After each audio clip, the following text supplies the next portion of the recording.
क्या कभी आपने किसी पे इतना ट्रस्ट किया है कि आपको लगा ही नहीं कि वो आपको धोखा दे सकता है, कि वो आपको झूठ बोल सकता है, कि वो आपकी ज़िंदगी से जा सकता है बिना कुछ बोले? क्या आपने कभी सोचा था कि वो इंसान आपसे कभी इतने झूठ बोलेगा? और आप अभी तक यही सोच रहे हैं कि क्या मैं एक सॉरी भी डिज़र्व नहीं करता था?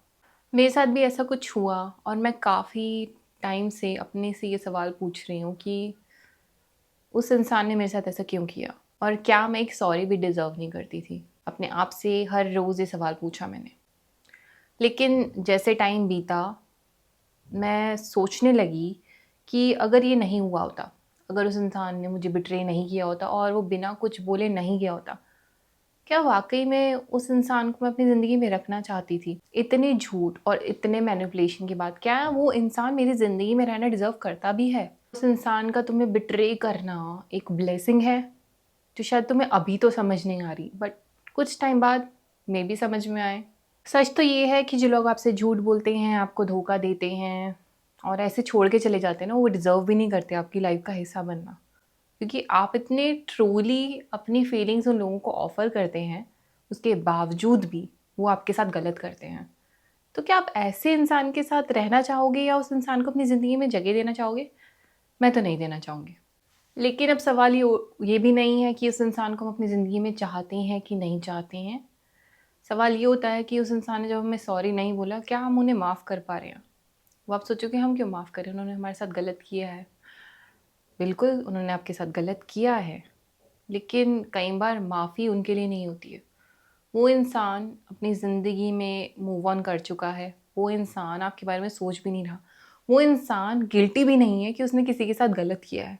और यहाँ पर आप अपने ऊपर सारा बोझ लेके बैठे हुए हैं कि मेरे साथ गलत हुआ है। आपने एक बाउंड्री क्रिएट कर रखी है।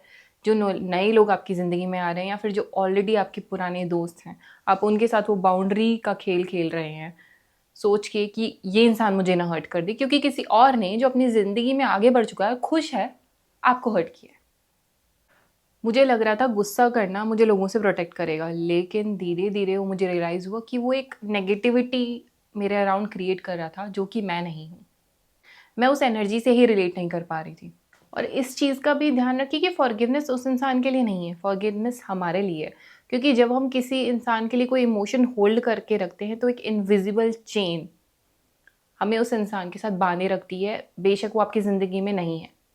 स्पिरिचुअली देखा जाए तो वो नेगेटिव एनर्जी हमारी और एनर्जीज़ को ब्लॉक करती है। और फॉरगिवनेस का मतलब ये भी नहीं हुआ कि जो हुआ ठीक हुआ और वो आप डिज़र्व करते थे।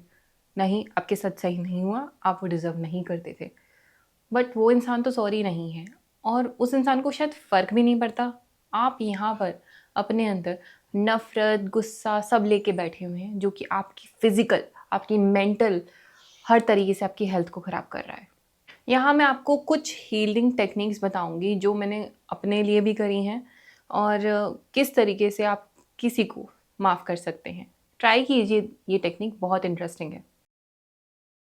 सबसे पहले हार्डेस्ट ट्रुथ आपको ये एक्सेप्ट करना होगा कि आपको कभी क्लोज़र नहीं मिलेगा।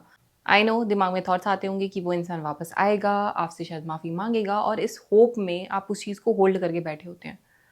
और ज़िंदगी का सच यही है कि हर चीज़ का क्लोज़र नहीं होता। कई बार चीज़ें बहुत ब्रूटली एंड होती हैं और वही उनका एंड होता है। तो सबसे पहले आपको ये एक्सेप्ट करना होगा कि आपको कोई क्लोज़र नहीं मिलेगा। वो इंसान नहीं आ रहा आपसे माफ़ी माँगने के लिए और ना ही आप उस चीज़ का वेट कर रहे हैं। आप किसी और के एक्शन का वेट नहीं करेंगे अपनी ज़िंदगी को आगे बढ़ाने के लिए। आपको खुद से एक प्रॉमिस करना है कि अगर मुझे माफ़ी नहीं भी मिलती, तो भी मैं उस इंसान को माफ़ करती हूँ अपनी हीलिंग के लिए, ना कि उस इंसान को अपनी ज़िंदगी में वापस लाने के लिए। दूसरा तरीका है the letter that you will never send. बैठिए एक कमरे में बिल्कुल शांत मन के साथ, पेन और पेपर लीजिए, जितना गुस्सा है, जो आप लिखना चाहते हैं, सब लिख दीजिए। जैसे कि वो इंसान आपके सामने बैठा हो और आप उसको ये सारी चीज़ें बोलना चाहते हैं। अंदर का जितना गुस्सा है उस पे निकाल दीजिए और बाद में उस पेपर को जला दीजिए। और जब वो पेपर जल रहा होगा ना, तो अपने मन से सारे भाव निकाल दीजिए और उस इंसान से अपने सारे नाते तोड़ दीजिए। वो इंसान मेरी ज़िंदगी में मैटर नहीं करता, मैं उसे माफ़ करती हूँ और अपनी हीलिंग जर्नी में मैं आगे बढ़ती हूँ। जिस तरीके से वो लेटर बर्न हो रहा होगा, आपके इमोशंस भी बर्न हो जाने चाहिए वहीं पर। उसके बाद आती है एक प्रेयर, होप एंड ओपन। ये एक फॉरगिवनेस प्रेयर है। एक प्रेयर है जो आपके अंदर की नेगेटिविटी को दूर करती है। इसको आँख बंद करके एक जगह बैठ के शांत मन के साथ बोलिए, I am sorry, please forgive me, thank you, I love you. ये चीज़ें आप अपने आप को बोल रहे हैं, किसी और को नहीं। ये मत सोचिएगा कि मैं उस इंसान को ये सब क्यों बोलूँ। ये आप अपने लिए कर रहे हैं, तो ये आप अपने आप को बोल रहे हैं आँखें बंद करके। तो अपनी आँखों को बंद कीजिए। I am sorry, please forgive me, thank you, I love you. इस चीज़ को रिपीट कीजिए किसी मेडिटेटिव म्यूज़िक के साथ लगाकर, या मैंने अपने चैनल पे ये प्रेयर शेयर करी है, तो भी आप इसको प्ले कर सकते हैं और अपने अंदर की सारी नेगेटिविटी को दूर कर सकते हैं। एक और फेवरेट है कॉर्ड कटिंग मेडिटेशन। इसमें आपको उस इंसान से स्पिरिचुअली और इमोशनली कट करने का मौका मिलेगा। आपको कुछ नहीं करना है, आंखें बंद करनी है, गहरी सांस लीजिए। इमेजिन कीजिए आपके और उस इंसान के बीच में एक कॉर्ड है।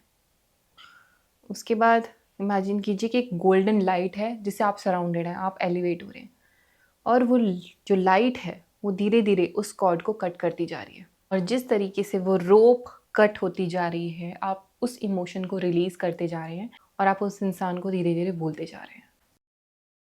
और एक और प्रैक्टिस जो मुझे बहुत पसंद है, रिप्लेसिंग पेन विद ग्रैटिट्यूड। तो इसको हम पॉजिटिविटी में लेते हैं कि कभी कभी जो दुख हमें मिलता है वो अच्छा होता है हमारे लिए। मैंने स्टार्टिंग में बोला था कि वो इंसान मुझे डिज़र्व नहीं करता जिसने मुझे हर्ट किया है, तो मैं बहुत ग्रेटफुल हूँ कि वो इंसान मेरी ज़िंदगी से चला गया, वरना वो शायद उसको और वर्स बना देता। तो इस तरीके से आपको ग्रेटफुल होना है अपनी ब्लेसिंग के लिए कि जो इंसान आपको हार्म कर सकता था या आपकी एनर्जीज़ को हार्म कर सकता था या आपको कोई लॉन्ग टर्म हर्ट दे सकता था, वो टाइमली निकल गया। यूनिवर्स ने उस इंसान को आपके रास्ते से हटा दिया बिना आपके बोले, क्योंकि यूनिवर्स आपका हमेशा अच्छा चाहता है। जो लोग दिल से सच्चे होते हैं, यूनिवर्स हमेशा उनको वो देगा जो वो डिज़र्व करते हैं, ना कि जो वो चाहते हैं। इसके लिए आप प्रैक्टिस कर सकते हैं कि आप पेन और पेपर लीजिए, उस पर चीज़ें लिखिए जिसके लिए आप ग्रेटफुल हैं। उन सारी चीज़ों के लिए हमारे आसपास ब्लेसिंग भरी हुई है। और समटाइम्स जब हम हर्ट होते हैं तो हम उनके बारे में सोचते ही नहीं हैं, हम बस अपने पेन के बारे में सोच रहे होते हैं, अपनी ब्लेसिंग्स को हम काउंट ही नहीं करते हैं। तो कोशिश कीजिए कि इस पेन को आप रिप्लेस करें ग्रैटिट्यूड से।